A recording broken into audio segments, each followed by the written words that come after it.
Hey, it's Low Profile. I'm Markley, and this is a sound work entitled Merc by the duo Alejandra Salinas and Aeron Bergman.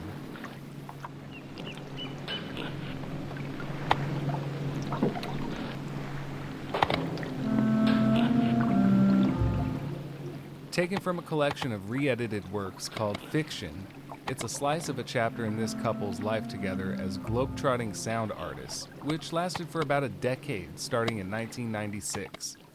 Back then, they were simply known as Alejandra and Aeron. They also ran a record label called Lucky Kitchen, which released albums by dozens of international sound artists like Asuna, Joshua Abrams, Toshiyuki Kobayashi, Pauline Oliveros, and too many more to mention here. But I absolutely love all the duo's recordings. Thankfully, most of these rare and obscure records have recently become available again through Bandcamp. Today, they're teaching art in Portland, Oregon, developing a new species of genetically enhanced attack bees, and producing multimedia works under the name Bergman and Salinas. You got the bee again. By the microphone so everyone can hear it. Oh, it got me. Oh no! Oh no! Hit me. Oh no! Low Profile is listener supported, so please share it with a friend who might enjoy it. And if you'd like to help keep this show running with a flexible monthly donation, please visit patreon.com/lowprofile. Got a Venmo now too, that's at @lowpropodcast. Low Profile receives in-kind support thanks to these Olympia, Washington independent businesses: Schwartz's Deli, Rainy Day Records, San Francisco Street Bakery, Old School Pizzeria, and Schurler Premium Shitty American Lager from Three Magnets Brewing. Come with me now to Alejandra and Aeron's backyard garden, where we will meet them and their daughter Agnes for the first time over coffee. This is Markley, and I'm here in Portland, Oregon, at the home of Alejandra Salinas and Aeron Bergman, and also we're joined by Agnes Bergman Salinas. Hi. Hello. Hi. It's a real pleasure and honor to be sitting with you all. I've been invested in your work for half of my life, I guess. I'm really excited to hear about how it all came to be because it's always been very mysterious to me. So, well, you started making music in the, I want to say, mid-90s. Mm-hmm. Is that correct? Yeah. Yeah. 96. Yeah. Together in '96 in New York City. We were living in Toronto in '96 actually. Yeah, we met. So we started in Yeah. Toronto together, Yeah. but it was totally informal and just Right. experimenting. So yeah. It was not until we moved to New York that then we started to record and publish and meet other people. In Toronto, we were just doing it at home. The project was then known as Alejandra and Underwood. Mm-hmm. Is that Well, yeah, that's so we started to collaborate with a friend in New York, mm-hmm. and we came up with this name Sweatsuit Underwood. I mean it seems so abstract to even talk about this now. It's been so long, but Right. It was totally made up, and It's it was completely made up. His name is Daniel Raffle, and he came up with Sweetsu, and then you took Underwood from the typewriter, I think. yeah, it But it doesn't was completely like 20-year-olds like coming up with a coming up with some stupid name, and then it's like haunts us for the rest of our life. Underwood. Yeah, that's what Papa was making song with Daniel. You remember Daniel? We're Mhm. still friends. Oh, good. So and then I always kept my name Alejandra. So. Yeah, so your decision in the beginning was a good one in that you don't monkey around with your name, you just use your name. So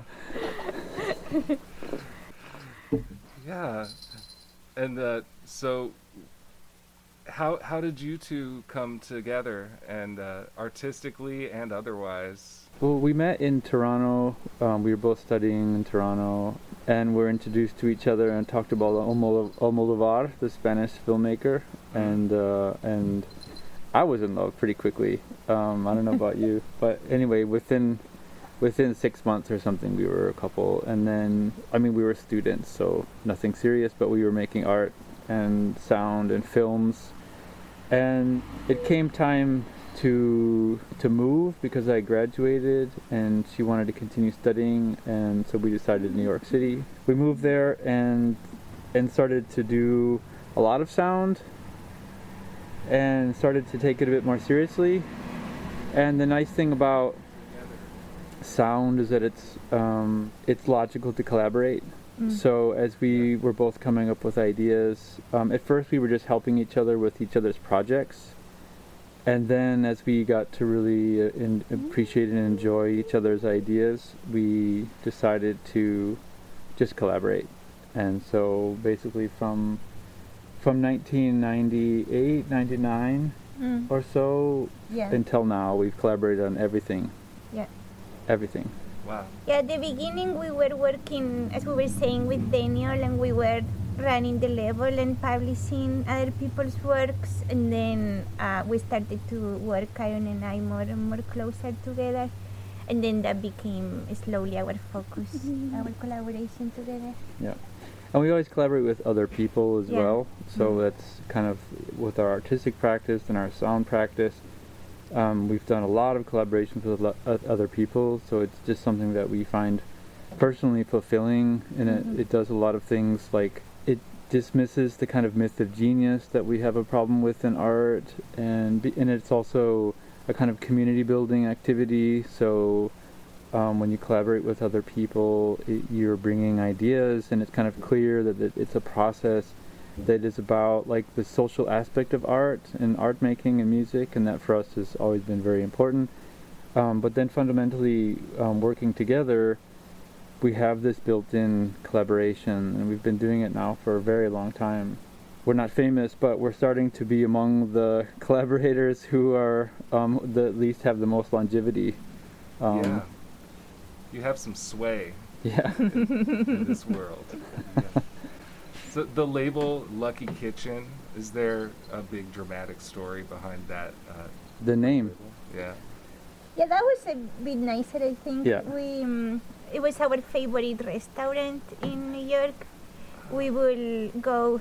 I think it was the combination of two restaurant names, right? That we will go to, I believe. The details are really fuzzy, but there are definitely at least one and maybe two restaurants. I think it was a hybrid of two of our favorite think so. restaurants that we will go to.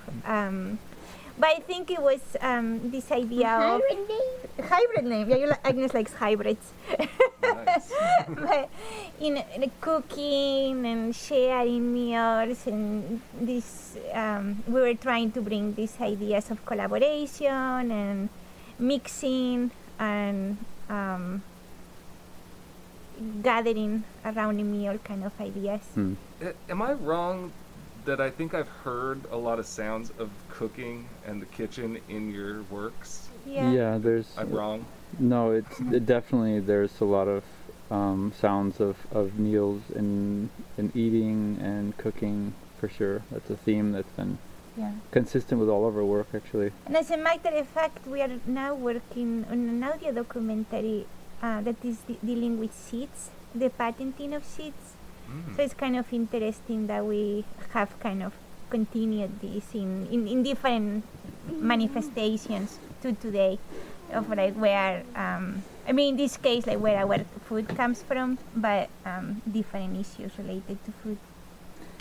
I wanna watch a movie. Oh, of course. Nice. Can you tell me about this record a little bit? It's the I'm pulling it out so all the listeners on the radio can see it. This is Alejandra Salinas home tapes, Lucky Kitchen #7, and you can hear it's packaged in very delicate materials.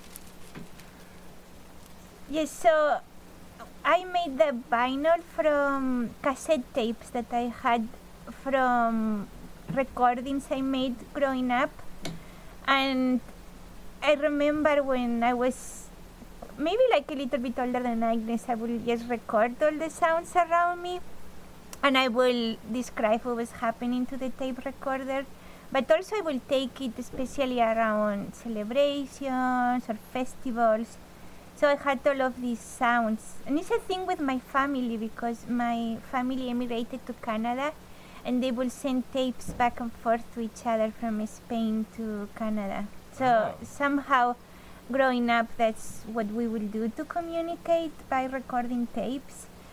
And then I will make recordings when my parents were away, and then I will play back to them what I was doing during the day. So that seemed at the time kind of meaningful that I will have been doing this for so long, and this idea of keeping an archive of your life through cassette tapes. So I edited them and then made it into two sides, one that is straightforward field recordings, and then the other one that is some kind of interpretation, reworking of the field recordings. Hay que pedirle tan rollo.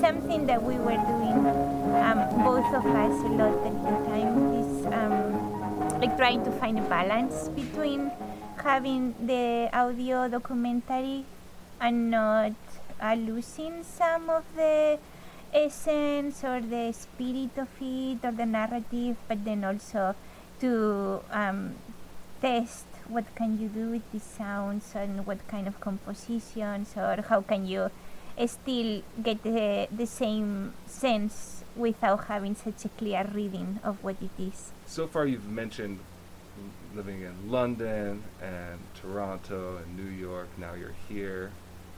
You guys don't like to stay put. Is that fair? I guess, I mean, life circumstances happen, and yeah, it's a long story. It's hard to summarize, but maybe that you're accurate that we don't like to stay put. Yeah.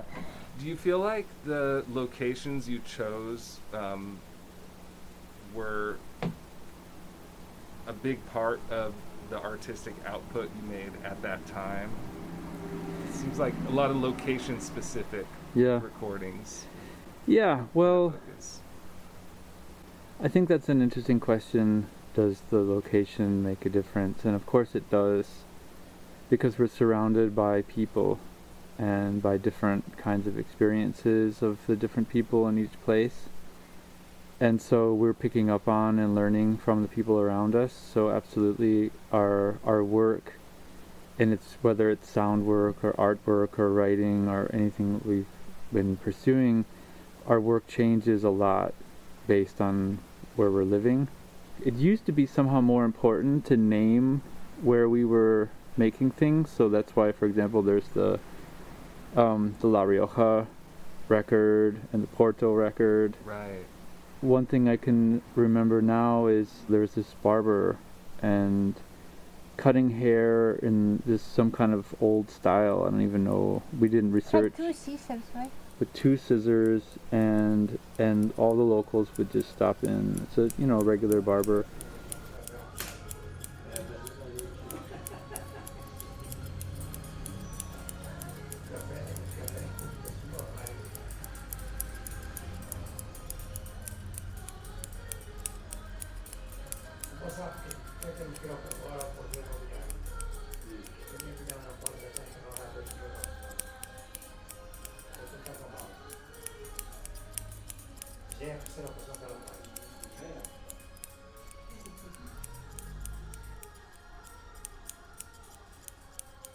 There's something really beautiful about just how you could tell that this kind of haircut had been going on for a very long time.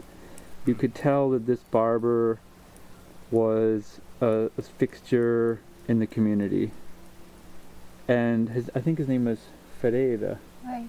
It's in the credit. Yeah.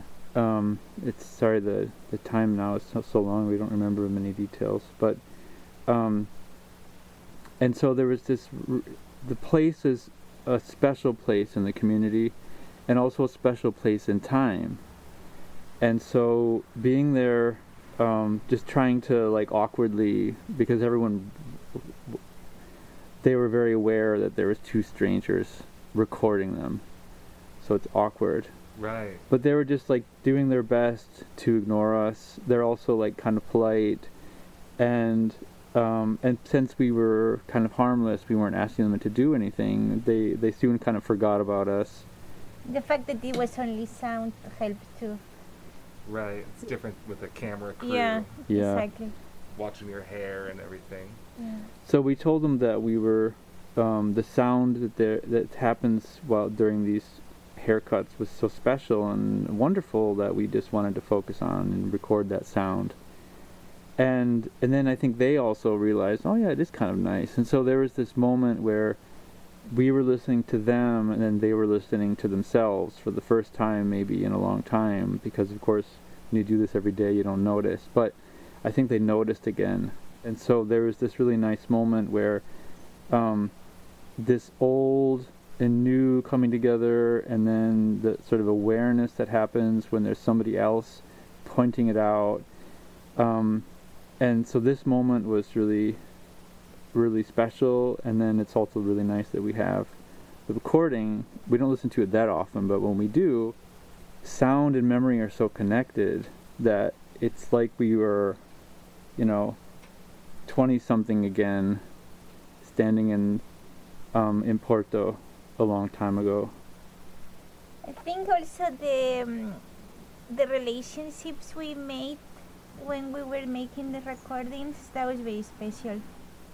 Every recording has its story for sure. Cause, Yeah.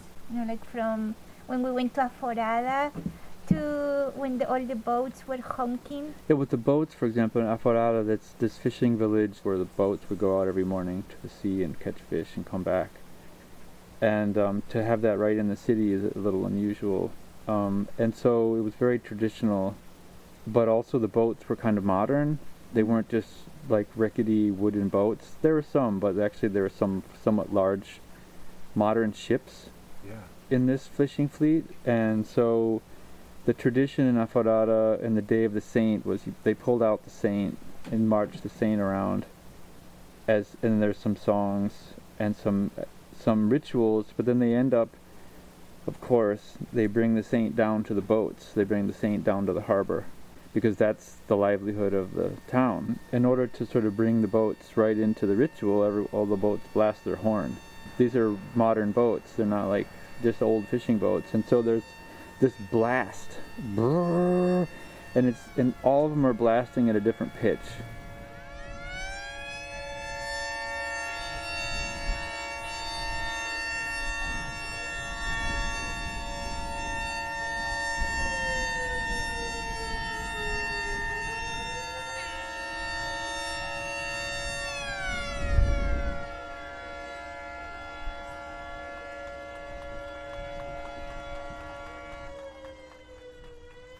When we say tradition, there are these ideas of time being frozen at a certain time, and then like anything pre this period or this event is traditional, and everything afterwards is contaminated with modern influences. Yeah. Contemporary. Right.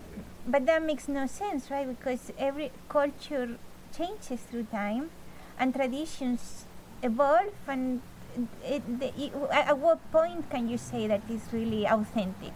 Is it like what time period are you going to say that the tradition can be stamped as authentic? So the boats that are using contemporary technology, they will be part of the lineage of tradition of blasting the horn during this day. It doesn't. The sound changes, but the tradition stays the same. So for us, it was about not romanticizing what old is or what tradition is, but seeing tradition alive through its rituals that are changing with life, and not exoticizing Exoticizing. exoticizing the place. So, like, for example, there were these recordings of lavaderas where they will wash the clothes in this communal washing. And singing too, right? And singing. I was listening to that this morning. Yeah, And it's that- really beautiful. It's really powerful Yeah. too. Yeah. And I think on one hand, I was really amazed of this communal activity that women will go and wash their clothes there. But I think that for us it was important to not otherize them, to say like, oh, you know, like they don't have washing technology or whatever, because most likely they do have a washing machine at home. So the They story, just choose to. the story with that is that the women who wash their clothes in the communal lavaderos, they have washing machines at home, but they actually lobbied the city to make a modern version of the old washing area, Oh yeah, and it was super clean. like clean and it was shiny. like Euro modern. Uh-huh. It's like glass windows, the Really beautiful beautiful, like yeah. stainless steel, like high design. So it's like a high design version of this ancient, you know, washing area for the village to go and wash their clothes. And then they weren't keeping it up because everyone has washing machines at home, like electric regular, you know, washing machines. They don't really need to go to the lavadoros. And so, but they missed it so much as a social community event where they would all see each other every day, or at least several times a week, that they lobbied to get a new one built of like high standards with actually a better view next to the harbor. But also in practicality, though, I think it makes some sense, because some things you want to wash by hand, and washing things by hand in the sink is kind of annoying because you get water Sure. everywhere. So I think that also they practically, like, if there was a place in Alameda to go wash your clothes and I will chat with people, I would go too. Uh-huh. So I think for us it was important to not see a distinction between old and new, or between tradition and contemporary behavior, but to see them in context of their Continuing traditions. yeah.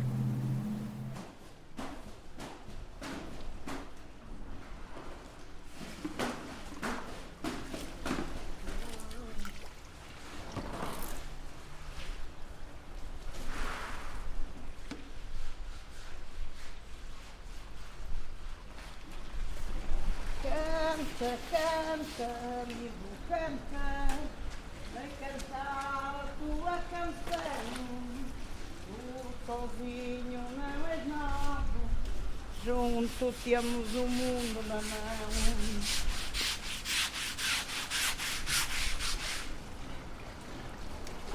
Quem canta o seu mal espanta, quem chora o seu mal aumenta. Eu canto com saudade, ai de uma dor que me alimenta. Canta, canta, amigo, canta, vem cantar a nossa canção. Tu sozinho não és nada, nós todos temos o mundo na mão. Se tu és o meu amigo, anda a mostrar quem tu és, anda para aceitar comigo, para a terra pisar os pés. Canta, canta, amigo, para cantar a nossa canção. Tu sozinho não You're not actively recording artists anymore. Yeah, so that, I mean, we were prepared to answer that because although it seems like we haven't been publishing records, but we have like transitioned in a way that is logical to us to different kinds of projects, and we have not, there hasn't been like even a several month period where we haven't been productive. but we've moved from like sound art, audio, experimental audio, to like other forms of art production, and it often includes sound. Sure. And so we've done videos, performances, installations, and documentary works that involve sound, and we've composed music in different ways. But since then, we've done a number of other audio works. We've worked with a choir, for example, here in Portland, and we composed a kind of improvised piece with them and recorded that, and that was part of an exhibition in Aarhus, the Kunsthalle Aarhus.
Other labels have released some of your work as well.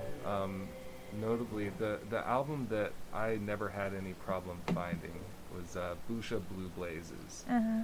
For whatever reason, that one, I would see it and I would buy it, and because I already had one and I would give it to somebody. Oh, really? That's sweet. Appreciate it. I love you.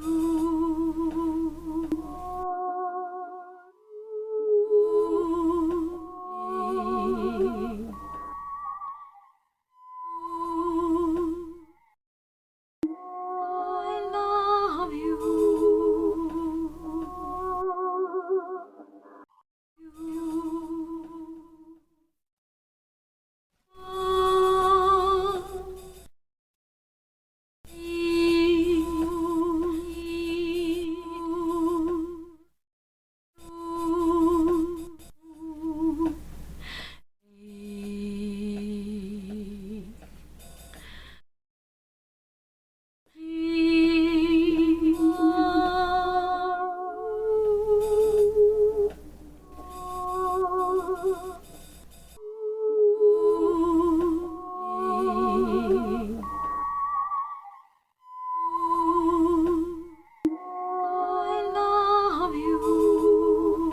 Actually, I kind of want to stop there because there's this other story of like kind of the destiny that's led to this. Was when I, about 10 years ago, was renting a room from somebody, and the previous tenant had worked for, I believe, secretly Canadian distribution, and left a box of like 50 or more Lucky Kitchen releases in the garage there. Yeah.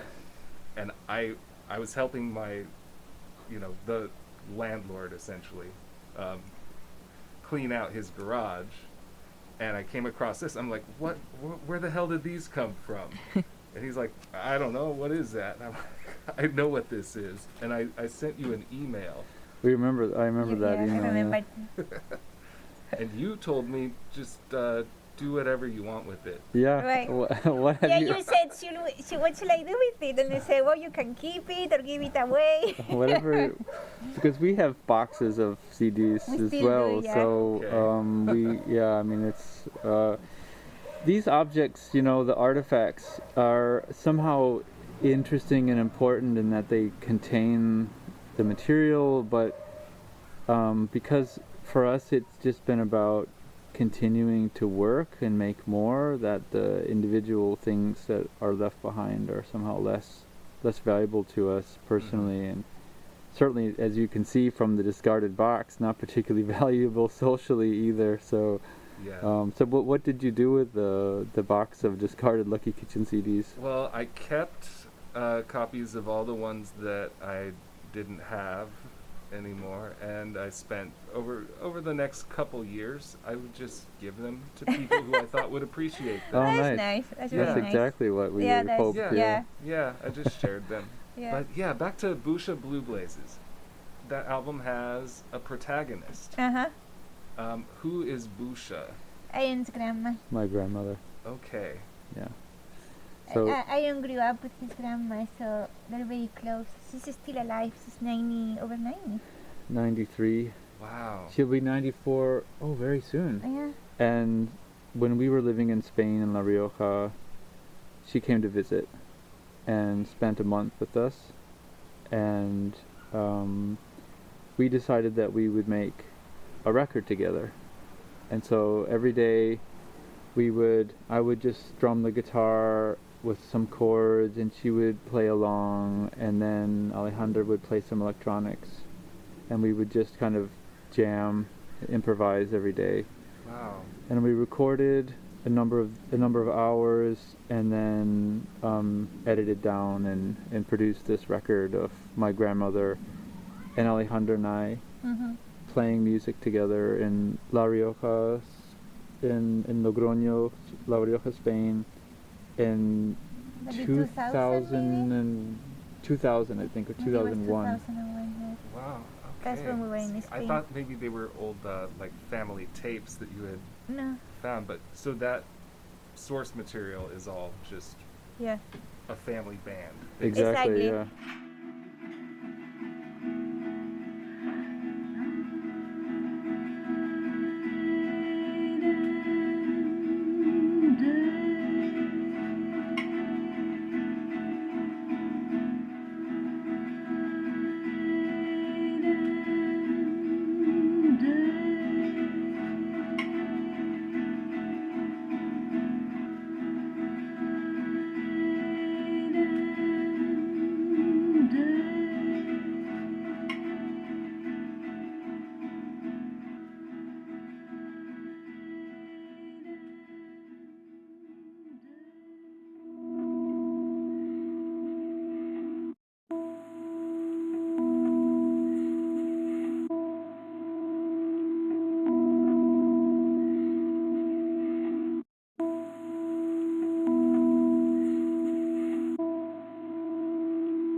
He likes playing guitar. I like playing more electronics. Yeah, And what about that? What actually, when you say you were playing electronics during that, in that setting, what does that look like? different things, like from things that I had, sounds that I had worked on, and then I would play back and then manipulate live, to not electronics, where I will take different objects and make sounds with it going along. So the whole idea was Synthesizer, yeah. like some tones and some harmonies. It's a small sounds that we could, that was kind of like, without speaking, that kind of became the premise that everyone would use a small, she would do a little humming or little words, and Aeron will just string gently, and I will use very gentle, small electronics or clinging sounds, and that's how it kind of developed. So going back to the family audio, because I think what you said was interesting, and I'll just elaborate that we have this interest or desire or like this kind of urgency to work with ready-made or found sounds, so sounds that we are finding, Yeah. and sort of use those to like work with them to like bring out some of the social or formal issues that they have to like produce a new work. But also we're kind of generating found sounds in a way, so like we are kind of setting up situations for ourselves that then can be used as a kind of source material. So as we were jamming or like playing together as a family, we knew that we weren't sort of any of us prepared to make a complete work at the moment. So like it was always like very tentative what we were recording, because she's trained to sing in a very certain way. Yeah. And I'm not a good guitar player, honestly, and she does electronics, but not in a sort of I never quite improvise with other people like that. what we are doing is not virtuosic. No. And so therefore it was about making situations and like coming up with a kind of library of sounds that we could then draw from later, because where we are the most talented in is editing. Mm-hmm. And so this is where we know how to edit, but we edit well. When you edit something, you're actually making a new construction and a new composition. That's where we How you put things together, you make connections between them. yeah. That's what this is gonna be. Right. Yeah. And I'm sort of editing in my head I'm wondering what you're going to cut, and I'm like there's doing it too. yeah. So that's the funny part of like an editor brain is you have the raw material to deal with, and hopefully there's enough good stuff in the raw material, and then you hope to be able to cut it in a way that makes sense. But I think the most important thing about those recordings were the silence, because it was very much about the atmosphere, because we were recording in my mom's house, and then you will have, like the dog in the background and my mom cooking, and then you would have the, like rain. So then it became... The creaking of the chair. Right. So then it became about not so much what we were doing, as he was saying. It was not about we're making music and we're a band, but it was about being together and spending time together. And then these recordings will go for a long, long time, and it will be about the feeling and about the environment that is created when bodies are together in a space, more than the specific sounds we were making.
My wife has described your music as something that it sounds like music that ghosts would make.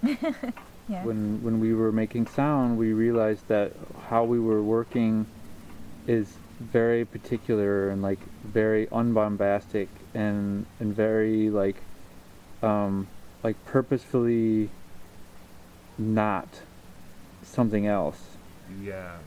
And so like I remember like one of the main criticisms when we were starting to get press, one of the main criticisms was, oh, it's a failed laptop project, or oh, it's a failed like formalist. Or IDM when it was It's a IDM, failed it IDM was- project, or a failed. It's always a failed something else, because it was which not for us was what's actually supposed to very be. very successful. So Right. by not following a value system, or not following a sort of norm from another genre, from another way of working, this was purposely what we were doing. Right. We were like very clearly not doing other things, and so like, but we all. I mean, the ghost thing. I think that your wife mentioned. That sounds pretty good. So we never had a sort of way of describing what we were doing, but we knew when it was right.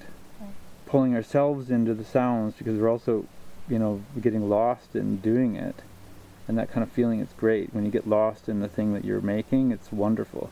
Yeah. So we were hoping also that the listener would get lost with us in this world that we're making, with these particular and then choices. If we could find people who worked not necessarily the same as us, but that they were also not trying to follow a formula or a trend, but to do things that they seemed like they were failing, but they were actually not failing. They were just doing it in another way. So there's a number of people in New York City. Of course, it's New York City. So there's a number of people who we could relate to and share interests with in New York City, and also in London.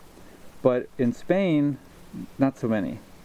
Sure. And so in any other town, not so many. But what we found was every city had a number of people. And so we were reaching out and connecting like early on in the internet. Thank goodness for the internet. Yeah. And so then we were finding like-minded people doing these off things, and meeting and collaborating and joining each other and publishing each other's works. And I will say that what was exciting to us about sound, which we didn't get from visual art at the time, is that they were spread throughout the world, as Aeron was saying, people who were very committed, very dedicated, but because it was early internet and you really had to learn to know each other, but just by slow email, we will send letters to each other, we will send packages wrapped with a lot of love. So it really felt like you were getting a family, a community, little by little, and through time, and getting respect through time. And it didn't feel competitive because A, there was no money to be made, and B, there were so few of us that we really were taking care of one another and helping one another. So that was very special, and that made us stay for many years in experimental sound. Yeah. Did you all do concerts? Like, Oh yeah. like, hey, we're a band, and this is our set list. We would and- do tours for So we would sure. do tours. I mean, we didn't have. I mean, it was always a bit of a kind of marketing problem because we were never a band. No. But then the infrastructure, of course, for touring music were bands. Yeah. So then we would get invited. There was a number of years. I mean, we made a living on sound for 10 years. We had no other jobs. Yeah. We were. I mean, we were- live cheaply, but we yeah. were, we were broke as rats, but we actually got paid to do performances.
won an award way back, that was like almost 20 years ago, for Scotch Monsters and The Tale of Pip. Which is, the latter is like kind of the most straightforward narrative type project that you've done. Do you still have this award? The PR's Electronica Award. Yeah. Oh, I don't think is we that like a kept the physical statue itself. They there gave there us some was kind of statue trophy. that we don't have, but we were very happy with the money. Oh, cool. For us, that was like an entire year of living, basically. That was life-saving. That's how broke we were. Yeah, that was life-saving. And then another funny thing that happened with that is that we had to perform as part of the award. Yeah. Should I tell that one? Sure, you can do that. Please. So we were invited to Linz, Austria, to perform and to like accept the award and this whole business. And they had like this sort of TV show set for the award, and it's kind of serious. I mean, for Austria, it's one of the biggest sort of prizes that they hand out. And it's televised and everything. But we didn't realize is that there's like an experimental acoustic, like academic venue, and for some reason they put us in the pop music venue, and with some like Austrian rappers that had won an award that year. Oh, wow. And so they said, there's your stage and there's the barriers, and so they had these giant like a cage. Like a cage. They had us in a cage. Oh, wow. And so we said, why did you have the cage? Why are we in the cage? And they said, so the audience won't throw themselves at you. And we said, the audience is not going to throw themselves at anything at all. If anything, we're going to put them to sleep. And so it was just so absurd. And sure, I mean, it was a total failure, of course, because the audience went there expecting another like pop music phenomenon, and they got us, and they But they mostly left. They mostly left. People will open the door, peek in, and it was so absurd to see us like playing these small sounds in this cage that people will peek in and be like, what in the world is going on here? And then they would leave. We could just hear the door opening and closing, Opening and closing. And so we got some aggressive comments, and it's very easy to talk over our shows because we play quietly. Yeah. And we got some aggressive comments, and then we got a stream of people out the door, and then we got people coming and listening for a second and leaving, and that was our PR's Electronica experience. But to why we stopped releasing and performing, it just got a little intense to have this, at that point, maybe bi-monthly trips, and kind of feel like you're putting yourself out there and you don't know what is going to happen. It's it exhausting. Felt too out of control, so we wanted to have a more autonomy of our production and our the perception of or the reception of the work, I guess. But also philosophically, I think it was bothering both of us that we were going to towns, but we couldn't remember what town we were in or where anything happened, because it was all a big blur of traveling, taking the train, flying, whatever. I just couldn't remember what happened anywhere. Then we started making sure that we will stay in each place for a long time. We would insist that whenever we would get an invitation that we stay wherever it was for a month. So we stayed a month in Taiwan, a month in Japan. That's the way to do it. We stayed a month in Australia. We stayed a month in Berlin. And even now that we're doing more art center kind of things, we do more residencies, or even if we're installing a show that could be installed in 3 days, we stay a week or two. You guys are very, very world-wise people. I don't have a whole lot of context about your more recent works, but it definitely seems maybe a bit bleaker.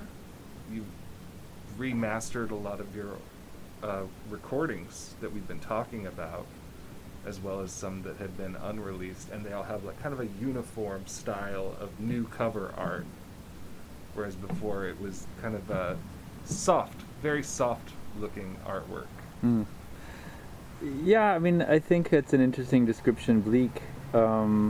Maybe we moved more from the personal and the biographical to the structural.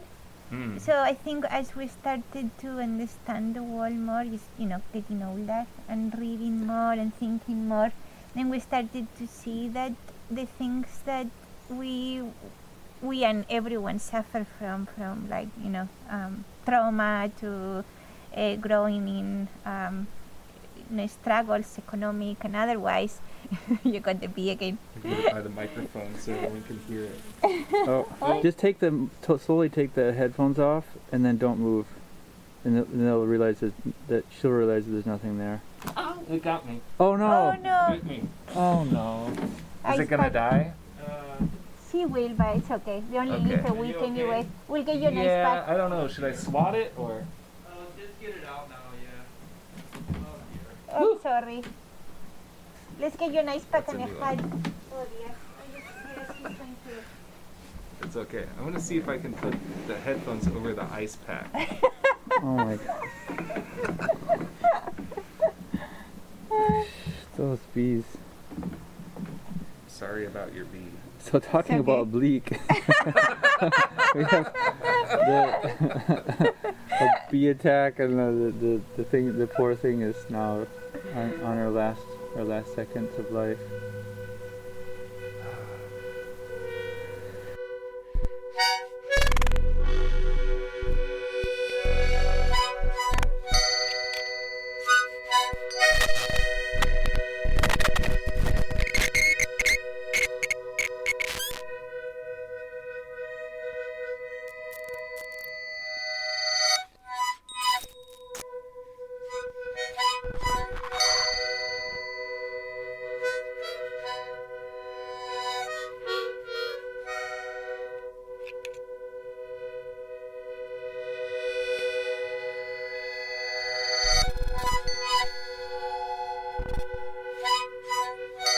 I would say that our feeling about the work is not bleak.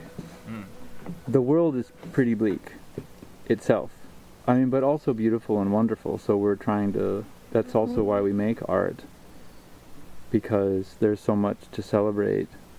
And there's so much beauty and wonder and science and, our daughter and the bees. And so but for us it's about like acknowledging that it's kind of a complete package.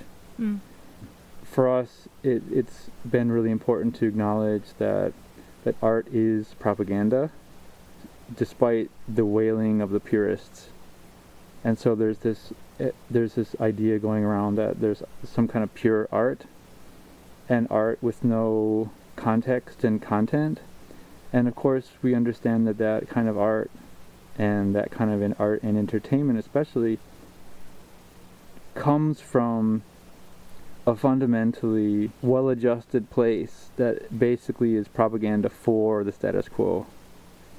Instead, we're making a kind of very purposeful, and I would say loving, ultimately, dissent. Because then we don't feel like it's our personal failings or like it's our problem alone, but we feel connected with other people, and we feel like if something is not working, it's not because you as a person are inadequate, but it's because this is stacked up against you because of this reason, and then there might be ways in which collectively these things could be combated or reimagined. So it has made us much more at peace with ourselves through not shying away from problems, but trying to understand them. And that's what we try to teach our students. Like sometimes they say, oh, this is so heavy, but then we tell them, well, if you acknowledge the problem and you acknowledge that other people are suffering from the same things that you are suffering, and that there are things that can be done, then you would feel much more able to cope with what you're coping with.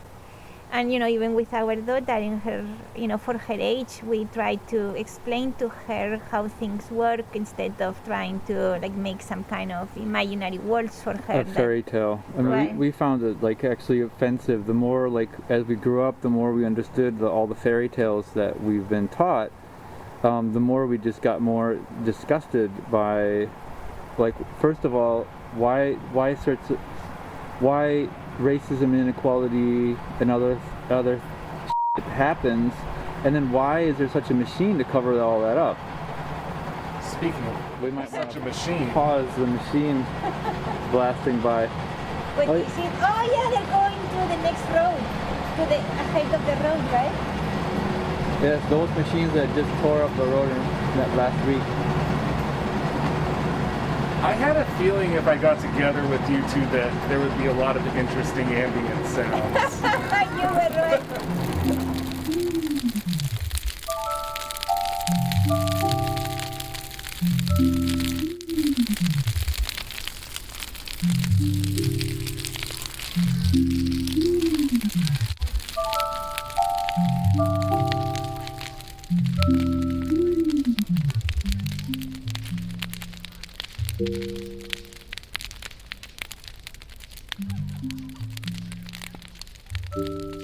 Well, I'd like to thank you both so much. Well, thank you for coming. Yeah, thanks.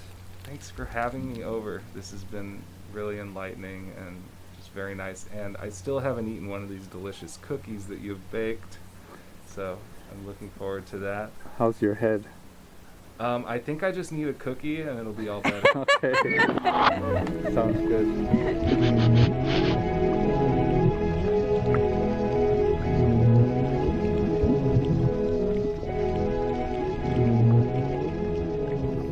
This has been an interview with Alejandra Salinas and Aeron Bergman on Low Profile with me, Mark Lee Morrison. You can find links to Alejandra and Aeron's work, past and present, and most of the recordings that you heard on this episode's website at lowprofilepodcast.com. Special thanks to Nathan Burko Gibson. He painted the portrait for this episode. You can follow or subscribe to this show wherever you get podcasts. And if you want to keep up with future developments, there's a Facebook group. It's called Low Profile Listener Hub. I'm also on Instagram and Venmo at Low Pro Podcast. And the raw version of this interview will be available for folks who support this show on patreon.com/lowprofilepodcast. Thanks for listening and see you next time.